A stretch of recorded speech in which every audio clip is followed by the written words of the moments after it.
Mga kapuso, si Mayora po ng Lungsod ng Davao, si Mayora Inday Sara Duterte ay hindi po makakadalo sa iba't ibang mga aktibidad ng Kadayawan Festival. Ito po ang dahilan. Buntis po si Mayor Inday. Buntis po sa triplets. Nakatutok si Sheila Vergara Rubio ng GMA Davao.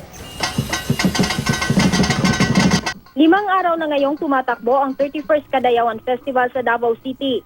Pero napansin ng marami, nasaan si Mayor Inday Sara Duterte? Kanina binasag ni Mayor Inday ang kanyang katahimikan sa pamamagitan ng kanyang information officer. Ayon kay Jeffrey Tupa, mahigit 1 buwan na raw nagdadalang tao ang kanilang mayora. We are expecting triplets and they are doing well on their 7th week.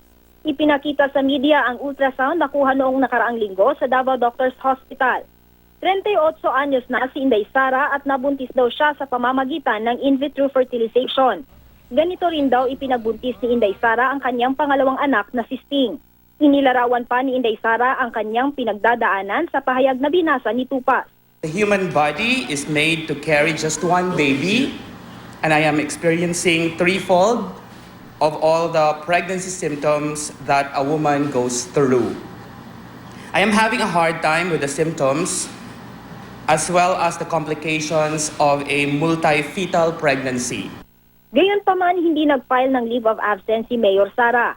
Pinayuhan lang daw siya ng kanyang OB-GYN na huwag na muna pumunta sa matataong lugar tulad nga nitong Kadayawan Festival para hindi mahawa ng sakit o magka-impeksyon. I may be physically weak, but rest assured that I am on top of the situation here in our city. Ikinatuwa naman ni President Duterte ang balita.